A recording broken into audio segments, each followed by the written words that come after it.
Hoje nós vamos falar sobre atitudes que transformam. E aí você já é convidado a abrir sua Bíblia lá no livro do grande homem de Deus chamado Josué. Você pode cantar a musiquinha, é o 6º livro da Bíblia: Gênesis, Êxodo, Levítico, Número, Deuteronômio, Josué, Juízes, Ruth. Aí, Josué é o 6º livro da Bíblia, no capítulo 3. Josué é o líder que ficou no lugar de quem? Moisés. Grande responsabilidade.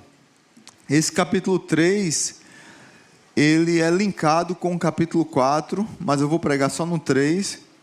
O capítulo 4, ele vai falar sobre o memorial, depois de atravessar o Rio Jordão, para que eles pegassem pedras e fizessem um memorial.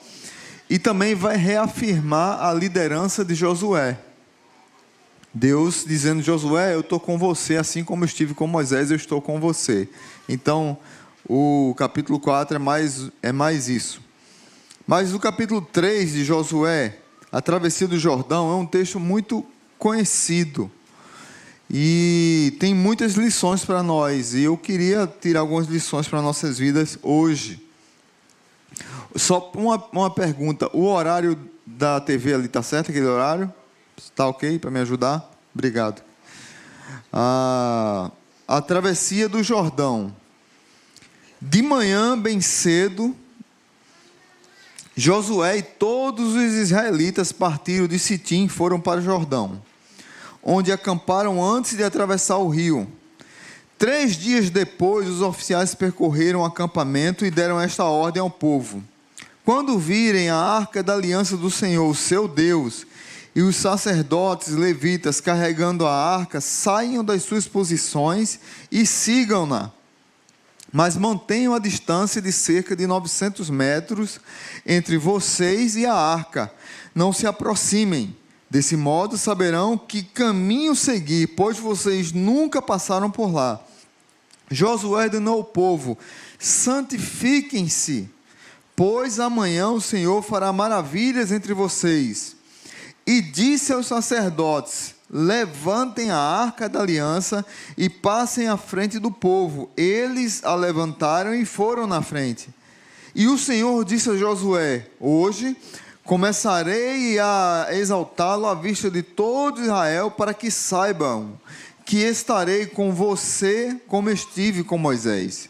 Portanto, você é quem dará a seguinte ordem aos sacerdotes que carregam a arca da aliança: quando chegarem às margens das águas do Jordão, parem junto ao rio. Então Josué disse aos israelitas: venham ouvir as palavras do Senhor, o seu Deus. Assim saberão que o Deus vivo está no meio de vocês e que certamente expulsará de diante de vocês os cananeus, os hititas, os heveus, os ferezeus, os girgazeus, os amorreus e os jebuseus. Vejam, a arca da aliança do soberano e de toda a terra atravessará o Jordão à frente de vocês. Agora escolham 12 israelitas, um de cada tribo. Quando os sacerdotes que carregam a arca do Senhor, o soberano de toda a terra, puserem os pés no Jordão, a correnteza será represada e as águas formarão a muralha. Quando, pois, o povo desmontou o acampamento para atravessar o Jordão, os sacerdotes que carregavam a arca da aliança foram adiante. O Jordão transborda em ambas as margens na época da colheita.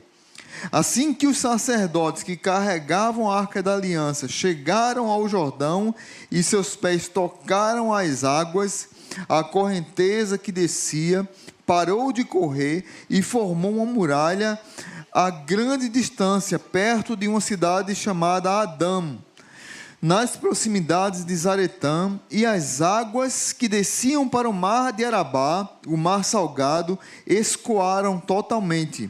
E assim o povo atravessou o rio em frente de Jericó. Os sacerdotes que carregavam a arca da aliança do Senhor ficaram parados em terra seca no meio do Jordão, enquanto todo Israel passava, até que toda a nação o atravessou, pisando em terra seca. Pai, muito obrigado pela leitura da Tua palavra, que nós possamos meditá-la hoje e que ela encontre em nossos corações um abrigo, encontre em nossos corações o desejo de obedecê-la, Pai. Muito obrigado pela vida do Teu servo Josué, de todo esse grupo que atravessou o Rio Jordão a seco e está aqui testemunhado para nos abençoar e mostrar que o Senhor continua fazendo milagres, mas muito mais do que isso, o Senhor pede de nós algumas atitudes, e que essas atitudes que transformam nossas vidas, possamos tê-las na Tua presença. No nome de Jesus, amém. Queridos irmãos, eu peço que você fique com essa Bíblia aberta nesse texto, porque a gente vai voltar algumas vezes para eles. Como igreja, Deus tem já há algum tempo falado conosco e nos abençoado a caminhar, a nos unir, a avançar com projetos, a avançar com os sonhos, com o sonho da construção da nova sede, que está aí emperrado muitos documentos, mas, muitos não poucos, mas a demora da prefeitura parece que é tanto documento, e na verdade é dois. Mas a gente olha para a igreja e vê o cuidado de Deus, tanto na possibilidade da construção da nova sede, quanto principalmente na vida das pessoas, Deus transformando as pessoas, Deus cuidando das pessoas, Deus santificando as pessoas na igreja, Deus trazendo pessoas novas, Deus trazendo gente nova para batismo. Hoje a gente começou a sala de batismo, eu fiquei feliz, tinha muitos jovens e crianças para o batismo, isso alegra o nosso coração, gente que está vindo de outra igreja, porque veio morar aqui perto, ou porque se identificou com a nossa igreja e quer ficar aqui conosco. Quando a gente olha para tudo isso, nos alegra, as dificuldades nos deixam às vezes temerosos,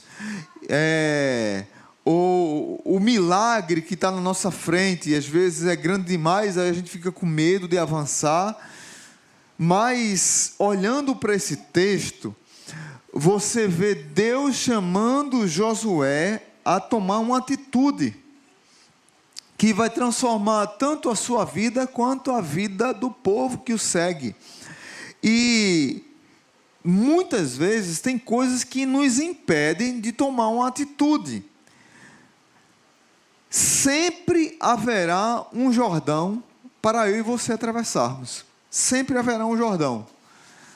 A nossa caminhada com Cristo não é uma caminhada fácil. E quando a gente pensa em atravessar o Jordão, interessante que no capítulo 2 de Josué, verso 24, diz assim: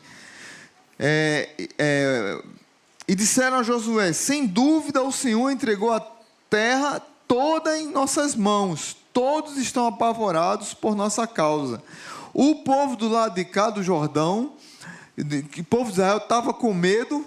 Lembra do medo, primeiramente, 40 anos atrás, que fez com que eles ficassem circulando aquela terra, por conta do medo de avançar. O povo do outro lado também estava com medo.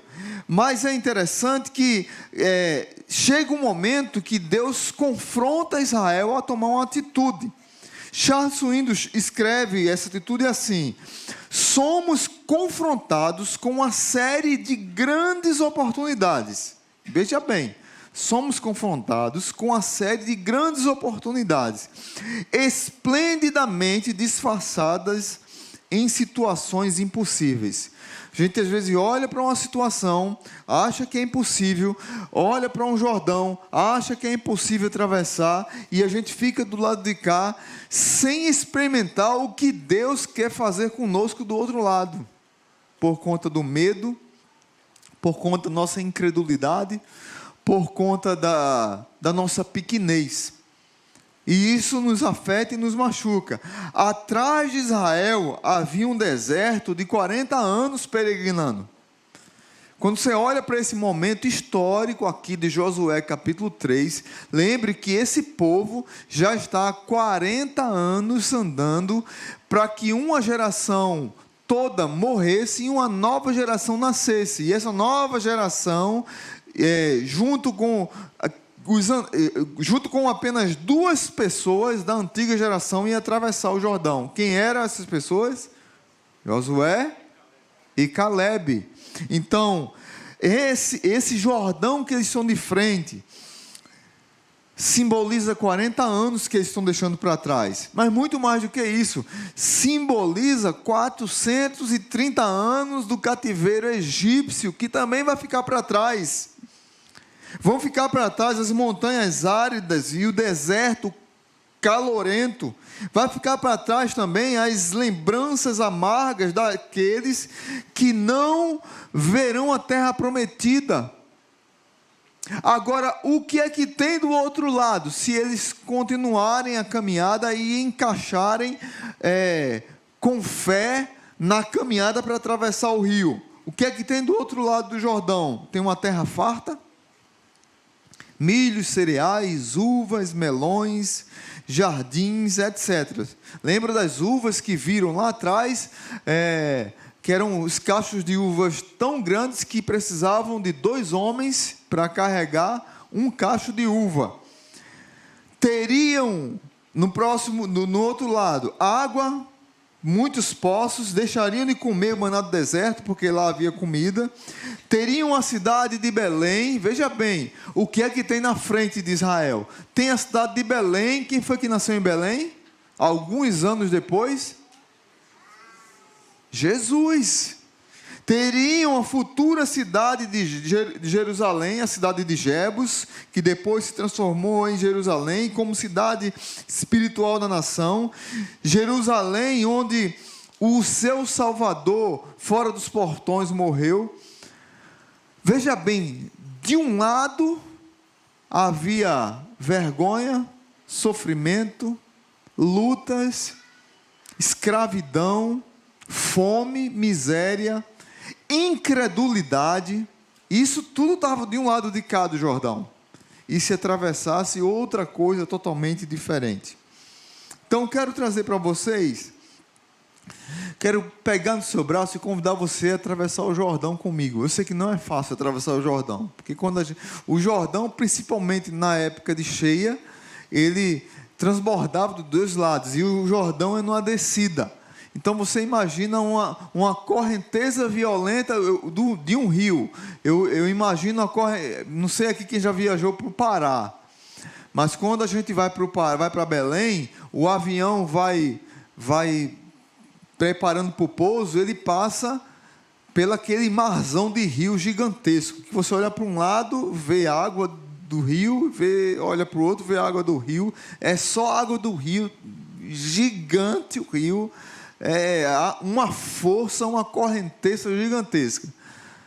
Outro movimento que a gente vê de correnteza do rio é quando tem chuva em lugares que não tem um bom saneamento, ou que os rios estão cheios de dejetos e lixos que são jogados. E aí o rio vem aquela avalanche terrível, com cama, com geladeira, com ferro de passar, com mamadeira de garrafa PET, e vem tudo naquela força, né? E a gente se assusta, mas acontece isso. O Rio Jordão, ele tinha essa força. Como é que vamos atravessar esse rio? Então a primeira atitude para você atravessar o seu Jordão, saiba que você tem um Jordão também, e eu também tenho. A primeira atitude para você transformar a sua vida e atravessar o seu Jordão é: olhe para Deus. Amém? Olhe para Deus. Qual era o símbolo da presença de Deus naquele momento para o povo de Israel? Quem pode me ajudar? A Arca da Aliança. Você pode ver aí os versos 3 e 4. Como um pastor olhar para Deus? Verso 3 e 4. E deram esta ordem ao povo: quando olharem a Arca da Aliança do Senhor, o seu Deus, e os sacerdotes levitas carregando a arca, saiam das suas posições e sigam-na, mas mantenham a distância de cerca de 900 metros entre vocês e a arca, não se aproximem. Desse modo saberão que o caminho a seguir, pois vocês nunca passaram por lá. A arca do Senhor era o símbolo maior da presença de Deus no meio do povo. Lá em Êxodo você vai ver isso, Deuteronômio você vai ver isso.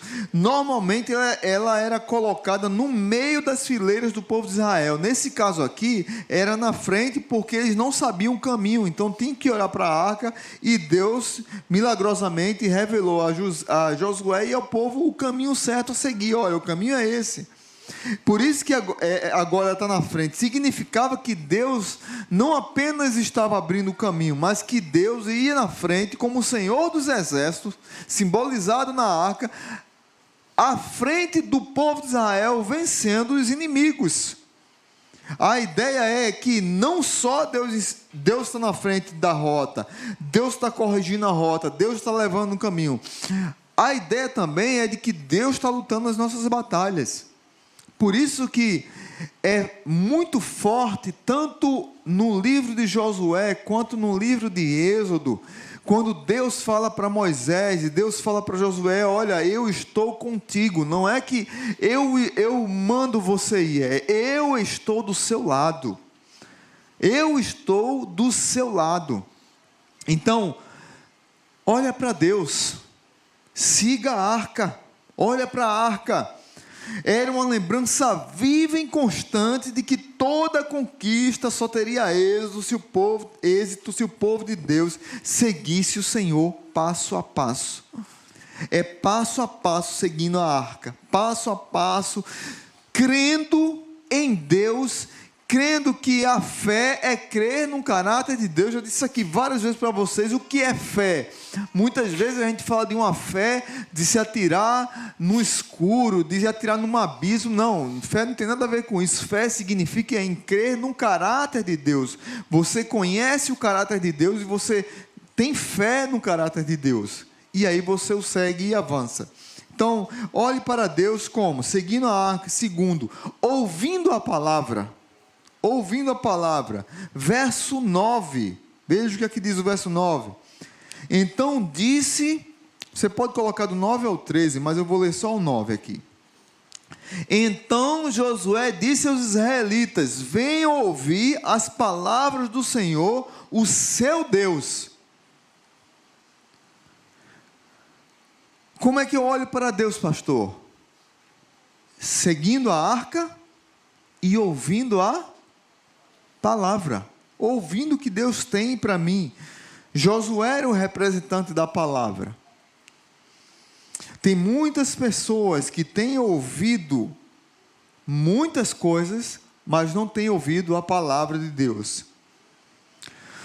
Tomam decisões contrárias à palavra de Deus, entram em relacionamentos, se envolvem com situações contrárias à palavra de Deus e depois põem a culpa em Deus. Não fazem o que Deus mandou fazer, ou diz assim, não, é aquela coisa que eu tenho muita dificuldade, que às vezes nós fazemos muito, eu estou sentindo isso, não, eu creio ou eu não creio. A gente tem que ter cuidado. A gente estava orando hoje, Tassiana falando uma coisa interessante ali, da gente ter cuidado com as nossas emoções, porque as nossas emoções às vezes levam a gente a dizer que uma coisa é de Deus sem ser de Deus. A palavra de Deus não tem dúvida, é sim ou não. E tem muitas pessoas que não querem olhar para o que Deus está dizendo, olhar para o que Deus está fazendo, mas sim para o que o seu coração está dizendo. E a Bíblia diz que o nosso coração é enganoso. O povo de Israel, que já havia levado tanta cacetada, já havia errado tanto, pisado na bola tanto, ele precisava obedecer a palavra e seguir a Deus e olhar para Deus.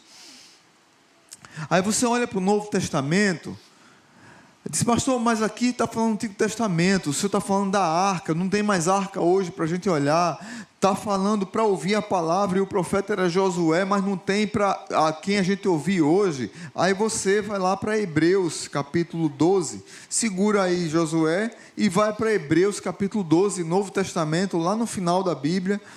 Hebreus capítulo 12, eu quero convidar você a olhar para Cristo. Jesus é a nossa arca, a presença de Deus é o nosso Emanuel, Jesus é o Deus conosco. E lá em Hebreus capítulo 12, verso do 1 ao 3, diz assim, Hebreus 12, eu vou adiantar a leitura aqui. Portanto, também nós, uma vez que estamos rodeados por tão grande nuvem de testemunhas, livremo-nos de tudo que nos atrapalha e do pecado que nos envolve, ou que algumas Bíblias dizem assim, que tenazmente nos assedia. Eu já falei sobre isso um dia desses. É como uma cola que puxa para o pecado, né? E corramos com perseverança a corrida que nos é proposta, tendo os olhos fitos em quem? Jesus, o autor e consumador da nossa fé. Ele, pela alegria que lhe fora proposta, suportou a cruz, desprezando a vergonha, e assentou-se à direita do trono de Deus. Pensem bem naquele que suportou tal oposição dos pecadores contra si mesmo, para que vocês não se cansem nem desanimem. O autor de Hebreus está preocupado com o povo que estava querendo abandonar a fé. Você vai ver isso lá em Hebreus capítulo 10, versículo 25, que ele diz, olha, você não deve deixar de congregar. E aí ele vai avançando no seu argumento e olha para esse povo que não deveria desanimar, que não deveria se cansar na caminhada, porque ele deveria olhar para o Deus Emanuel, para aquele que é a nossa arca e para aquele que é a palavra. Quem é a palavra? Jesus. Quem é a nossa arca hoje? Jesus. Então, não tem desculpa de o crente dizer que não tem a palavra, que não tem a direção. Nós temos que olhar para o autor e consumador da nossa fé, Jesus. Então, a primeira atitude para que nós possamos atravessar o nosso Jordão é: olhe para Deus. Olhe para Deus. E aí você olha para a arca, ouve a palavra e olha para Jesus. Segunda atitude para transformar sua vida e você atravessar o seu Jordão: consagre sua vida a Deus. Veja o que é que o autor Josué diz no verso 5. Josué ordenou ao povo: santifiquem-se, pois amanhã o Senhor fará maravilhas entre vocês. Gente, não é à toa que nós devemos nos preocupar com santificação. A Bíblia toda fala sobre santificação. Fala sobre o nosso, não a nossa moralidade para as pessoas de fora. Muito pelo contrário, o que está dentro santificado transborda fora. A gente aprendeu a santificação de fora para dentro, a gente querer mostrar uma vida santa para mostrar algo para as pessoas e sem se preocupar com o interior. A ideia de santificação é a ideia de que transformação de cima para dentro e de dentro para fora. Santifiquem-se, pois amanhã o Senhor fará maravilhas entre vocês. Qual é a ordem? Consagre sua vida a Deus, é uma ordem. Santifique-se. Seja santo, porque o Senhor Deus é santo.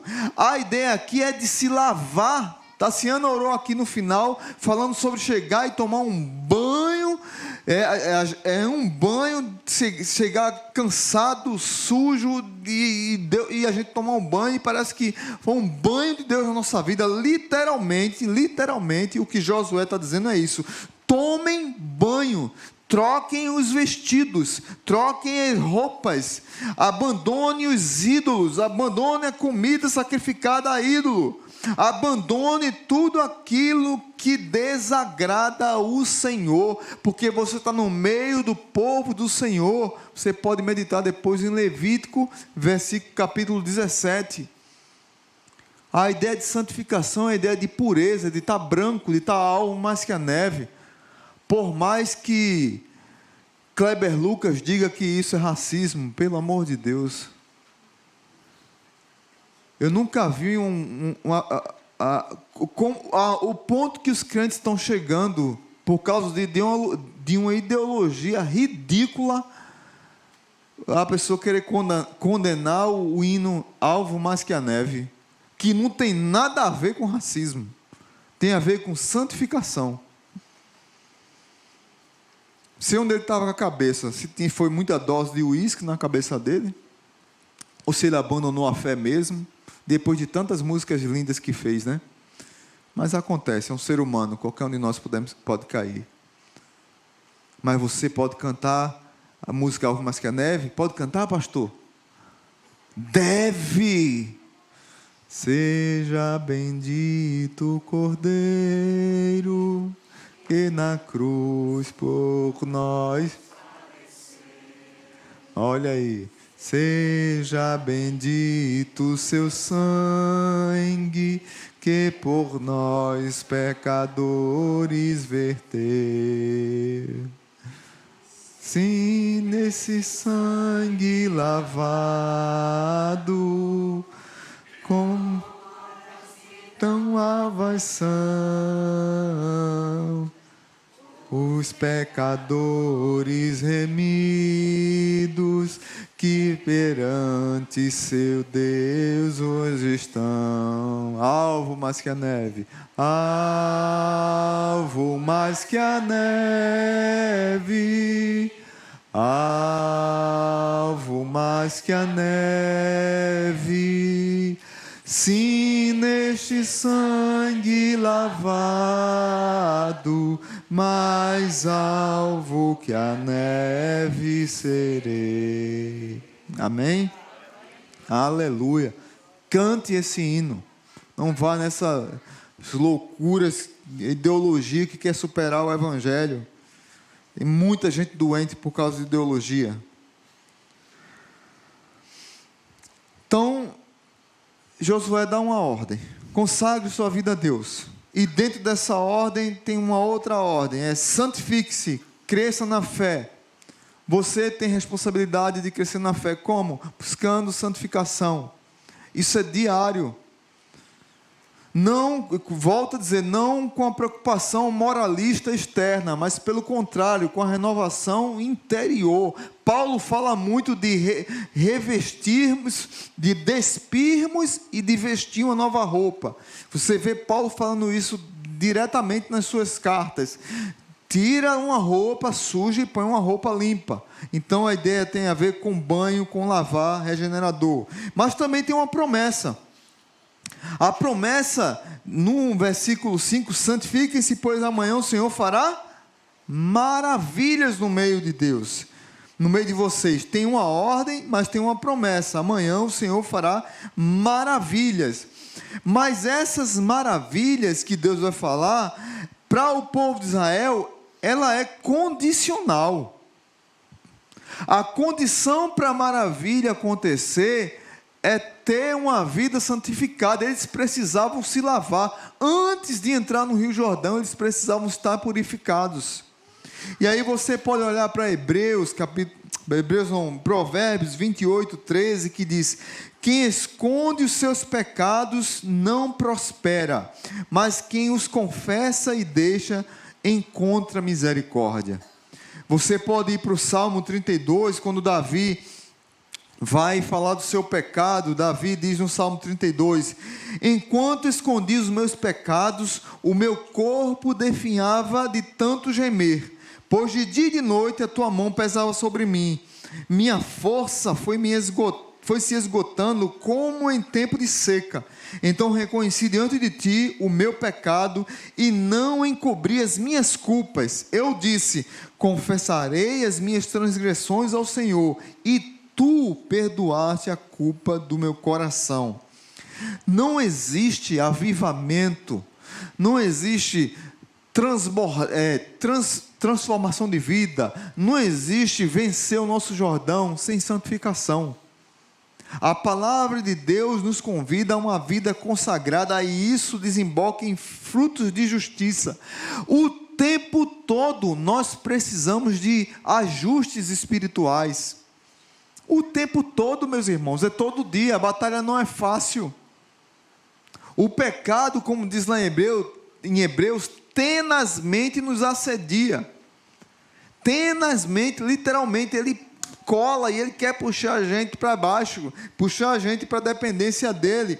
E a palavra de Deus está nos dizendo aqui que o povo de Deus precisava se submeter à palavra de Deus com santificação, ajustando a vida espiritual para poder seguir e atravessar o Jordão. Precisamos ser santos assim como Ele é santo. Como é que está a nossa vida? Como é que está a nossa caminhada de fé? Para você desfrutar do Jordão, precisa deixar de lado de cá a sua vida pecaminosa. O Egito está do lado de cá. Ele não deve avançar com você. O povo de Israel está à beira do Jordão. Atrás do povo de Israel tem um bocado de coisa que está querendo ir com Israel, mas não deve ir. O Egito,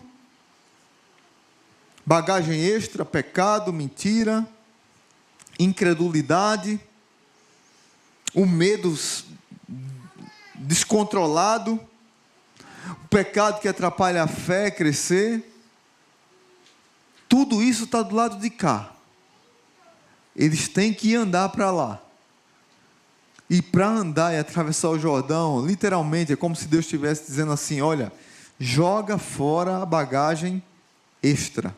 Bagagem extra vai atrapalhar vocês a seguirem.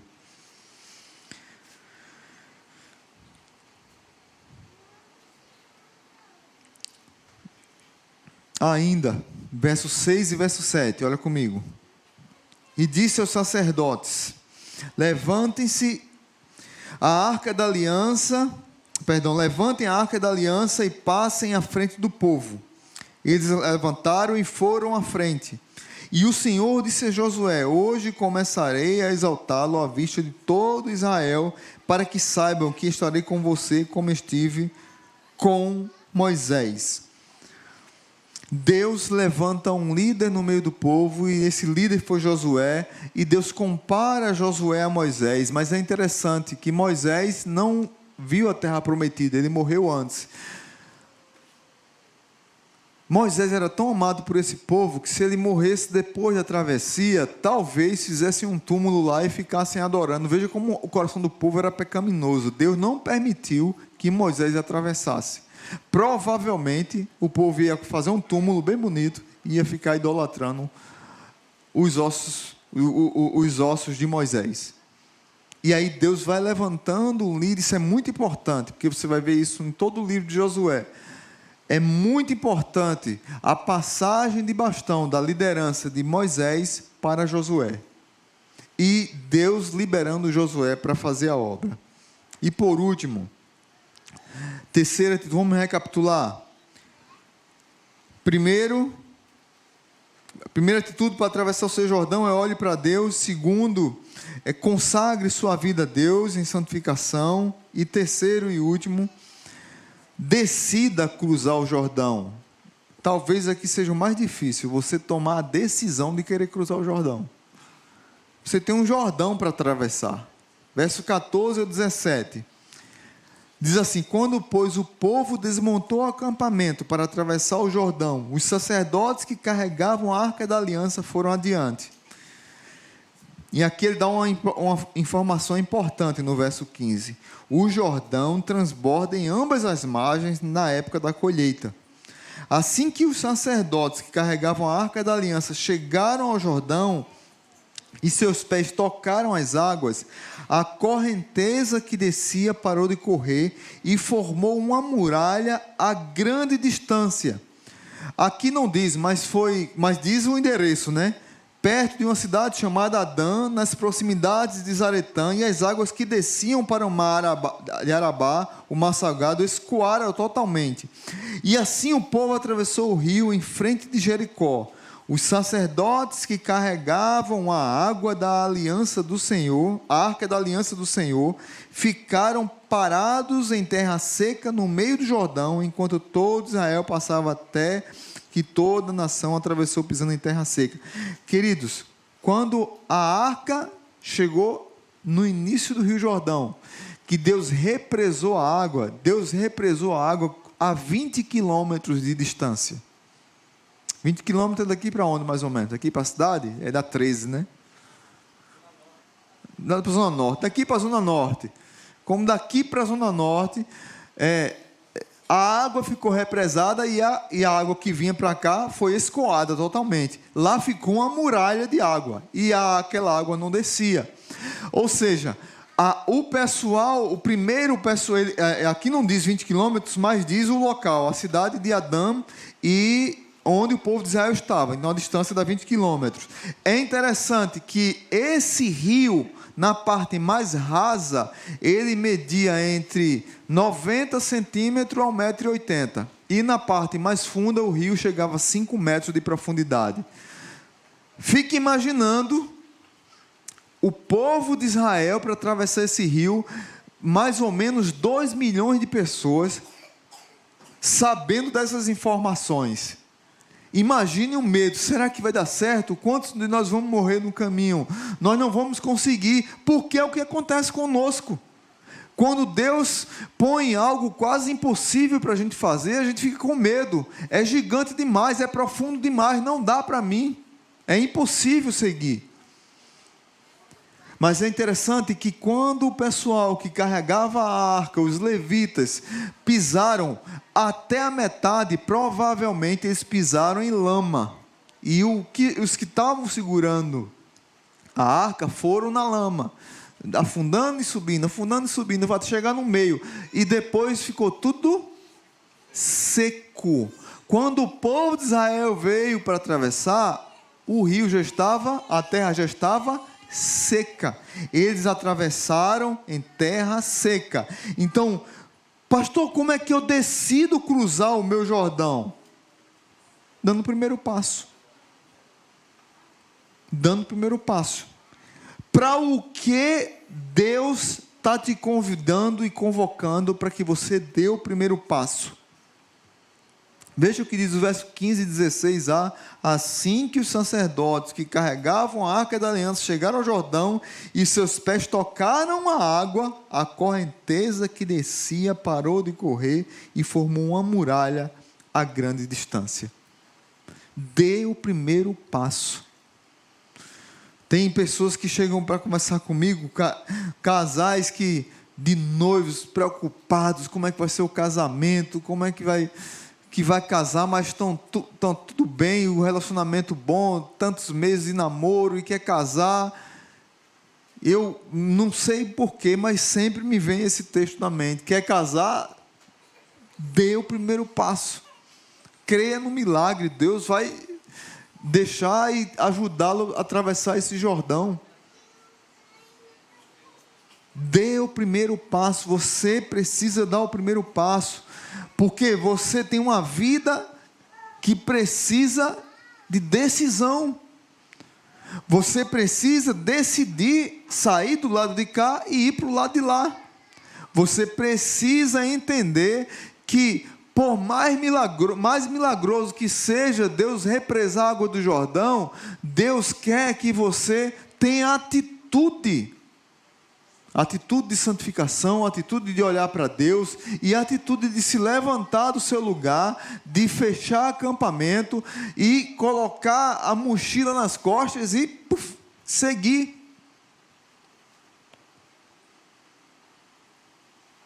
Uma vez eu quando estava na Marinha, eu fui fuzileiro naval. Teve um acampamento que foi simulado um ataque noturno, que a gente recebeu um ataque noturno. E é horrível você fechar acampamento à noite, dobrar material, guardar tudo para você ir para outro lugar e montar outro lugar. Então é como se a gente tivesse sido invadido, mas a gente conseguiu prender as pessoas que tinham invadido o nosso QG. Isso dentro do Matagal, aqui em Natal, lá em Punaú. Quando o comandante disse que a gente teria que desmontar as barracas, os acampamentos, juntar tudo, e a gente ia para outro lugar, porque tinham descoberto onde a gente estava, pense no aperreio. 3 horas da manhã, a gente vai enxergar o que aqui para desmontar a barraca? Não pode acender luz, porque se acender luz, o inimigo pode estar vendo a gente. Não pode fazer barulho, porque se fazer barulho, o inimigo está vendo a gente. Não tinha como, mas tinha que ser feito. E a gente fez, e a gente terminou a mudança no outro lugar, sei lá, quase 5, 6 horas da manhã, em um local que não nos descobrissem. Eu olho para esse texto aqui, eu estou vendo esse povo aqui fazendo todas essas perguntas. Será que vai dar certo? Será que a nossa família vai viver bem do outro lado do Jordão? Mas era tão bom aqui do lado de cá, era tão bom a comida dos egípcios, era tão bom viver aqui num deserto, rodando no deserto, porque todo dia caía o maná para a gente comer. Era tão bom nessa zona de conforto que nós estávamos. Por que a gente está indo para lá agora? Por que a gente tem que fazer isso? Porque Deus nos chamou para atravessar o Jordão. Deus nos chamou para a terra prometida. Deus não nos chamou para ficar no Egito, nem do lado de cá do Jordão, no deserto, numa zona de conforto, e que, por incrível que pareça, era pecaminosa por causa de nossa incredulidade. Se não dermos passos de fé na nossa vida, Deus nunca abrirá caminhos para nós. Se continuarmos do lado de cá do Jordão, nunca iremos desfrutar das promessas de Deus para as nossas vidas. É difícil dizer isso e é difícil ouvir isso. Se não dermos passos de fé, Deus nunca abrirá caminhos para nós. Lembram que eu sempre falo aqui que milagre, Deus faz o milagre, mas Deus quer a nossa parcela. Eu gosto de dizer que é 50% de cada. O milagre é comigo, porque eu sou o Deus do impossível, mas o primeiro passo é seu. Se você olhar vários milagres da Bíblia, você vê o povo correndo atrás do milagre. Você vê o cego dizendo: Jesus, filho de Davi, tem misericórdia de mim. Você vê a mulher com fluxo de sangue debaixo de todo mundo tocando na orla da veste de Jesus. Você vê aquela mulher pegando pote e enchendo de azeite. Mas muitas vezes nós queremos ficar do lado de cá do Jordão e temos medo do milagre do Jordão ser aberto. E aí a gente fica do lado de cá, quando Deus está nos chamando para atravessar. Não fique do lado de cá do Jordão, atravesse o Jordão. Só para fechar e recapitular, olha para Deus, entrega a sua vida e segue-o de verdade. Consagre sua vida a Deus, ou seja, o que é que você precisa deixar do lado de cá, e cruze o Jordão, dê o primeiro passo, o milagre começou, decida a ir. A incredulidade nos faz dizer: voltemos para um lugar seguro, mas a fé nos chama a declarar: avancemos para onde Deus está operando. Amém? Que nós possamos avançar para o outro lado do Jordão. Curva sua cabeça e vamos orar. Pai bendito, muito obrigado por tua palavra. Muito obrigado porque Josué nos ensina e nos anima a atravessar o Jordão. Não é fácil, é tempestuoso, traz medo mesmo. São muitas perguntas que podem e devem ser feitas. O Jordão é um rio forte, uma correnteza violenta e fica a dúvida se o Senhor vai abrir aquele rio mesmo. Mas o Senhor represou a 20 quilômetros de distância. Talvez não desse nem para ver a distância do local de onde foi represada, mas talvez ficasse um medo na mente daqueles irmãos ali. Mas louvado seja Deus que o Senhor levantou Josué como líder, levantou os levitas para carregarem a arca, para que aquele povo tivesse confiança e ousadia no Senhor, para atravessar o rio. Obrigado porque os levitas que carregaram a arca tiveram a coragem de dar o primeiro passo. Josué disse ao povo: olha, marcha, vai lá. E ficaram no meio, esperando o povo passar, esperando 2 milhões de pessoas passar a pé seco. Não foi a sola do pé sendo molhada, diz a Bíblia que o pé seco. O milagre aconteceu ali. Talvez seja assim na nossa vida, Senhor. Talvez tenham pessoas aqui que nesse início de ano 2023 estejam precisando consagrar a vida ao Senhor, olhar para o Senhor e decidir dar o primeiro passo. Se for assim, ó Pai, que o Senhor chegue nesses corações, se é santificação, que venha santificar-se, se é olhar para a Tua Palavra, olhar para Jesus, olhar para a arca, que eles olhem, se é para decidir dar o primeiro passo, que decidam, mas tudo debaixo da Tua vontade, tranquilizando esses corações, sabendo que o Senhor é o Deus do impossível, e que nós